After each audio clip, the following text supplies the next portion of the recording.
राजवी, माननीय अध्यक्ष, क्या बोल रहे हैं?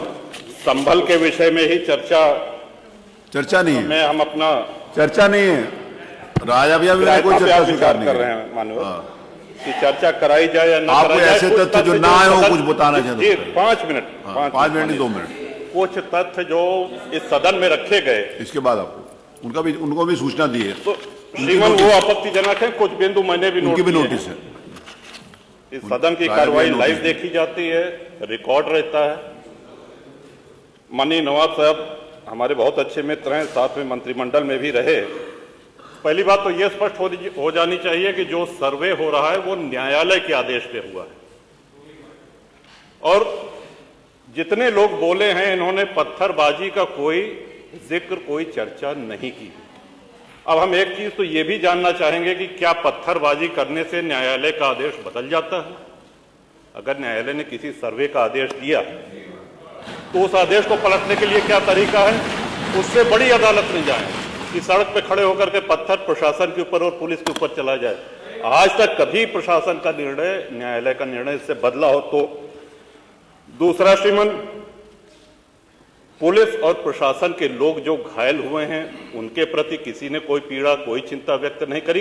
बहुत गंभीर मामला है ये। ठीक उसी तरह है जैसे बहराइच में 22 साल का एक नौजवान राम गोपाल मिश्र, 4 महीने पहले शादी हुई थी, उसकी हत्या कर दी गई, इतनी निर्मम हत्या करी गई, इतनी गोलियां शरीर में मारी गई, हाथ के नाखून भी निकाल लिए गए।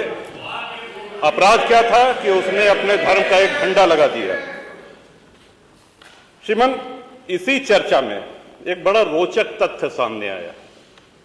माननीय नवाब साहब ने कहा कि कुंदरकी में लूट हुई है, लूट करके, वोट लूट करके ये विधायक बन गए, वरना कुंदरकी में 65% मुसलमान हैं, 35% हिंदू हैं, तो रामवीर सिंह कैसे जीत जाता?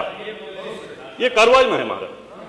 तो माननीय, एक सवाल हम ये भी करना चाहते हैं कि जिन विधानसभाओं में मुस्लिम मतदाता की संख्या हिंदू से कम है, क्या वो लूट करके विधायक बन के आते हैं? या क्या हिंदू बाहुल्य जो विधानसभाएं हैं वो मुसलमान को वोट नहीं देती?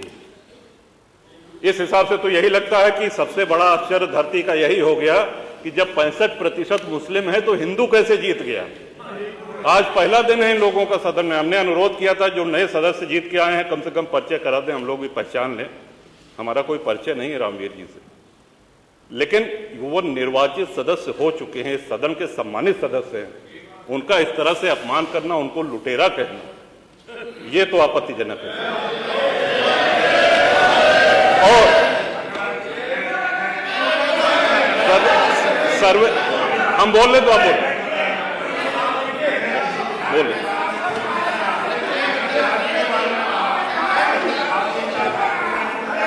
माननीय अध्यक्ष जी, 2 मिनट में अपनी बात 2 मिनट में अपनी बात समाप्त कर रहा हूं, 2 मिनट में अपनी बात समाप्त कर रहा हूं। हम लोगों ने भी बड़े धैर्य से सुना। तो इस सदन का एक क्राइटेरिया, एक मापदंड क्या ये तय मान लिया जाए कि जहां हिंदू अधिक है वहां हिंदू विधायक को ही जीतना चाहिए, मुस्लिम विधायक सिर्फ वहीं से जीतना चाहिए जहां मुस्लिम की आबादी 50% से अधिक है? अगर ऐसा नहीं हुआ तो ये मान लिया जाए कि वोटों की लूट हो रही है, या विधायक लुटेरा बन के वोट को लूट करके जीत करके आया है, बेईमानी से आया है? तो श्रीमान, ये तो इन शब्दों को कार्रवाई से हटाया जाना चाहिए। ये सदन के विधायक का अपमान है। और एक बात और कही गई कि सर्वे शांतिपूर्ण चल रहा था। एक हिंदू होने के नाते, एक सनातनी होने के नाते माननीय अध्यक्ष जी, हम तो ये कहते हैं कि न्यायालय किसी भी मंदिर पर सर्वे का अगर कोई आदेश करती है तो मैं नहीं समझता कि किसी भी सनातनी, किसी भी हिंदू को कोई आपत्ति होगी। हमने किसी के धर्मस्थल तोड़ के अपने धर्मस्थल नहीं बनाए हैं। करें जहां करना हो सर्वे करें, हम कभी गुम्मा अद्धा नहीं चलाएंगे, हम पत्थरबाजी, हम न्यायालय के निर्णय का सम्मान करेंगे। तो शासन का काम, प्रशासन का काम तो न्यायालय के निर्णय को लागू कराना होता है। तो इसलिए माननीय अध्यक्ष जी, इस पे चर्चा कराई जाए। चर्चा में भाग लेने की इच्छा इधर भी है, इधर भी है, बहुत से लोगों की है, और चर्चा कराई जाएगी तो बहुत सी सच्चाइयां सामने आएंगी। बहुत बहुत माननीय नेता प्रतिपक्ष, माननीय नेता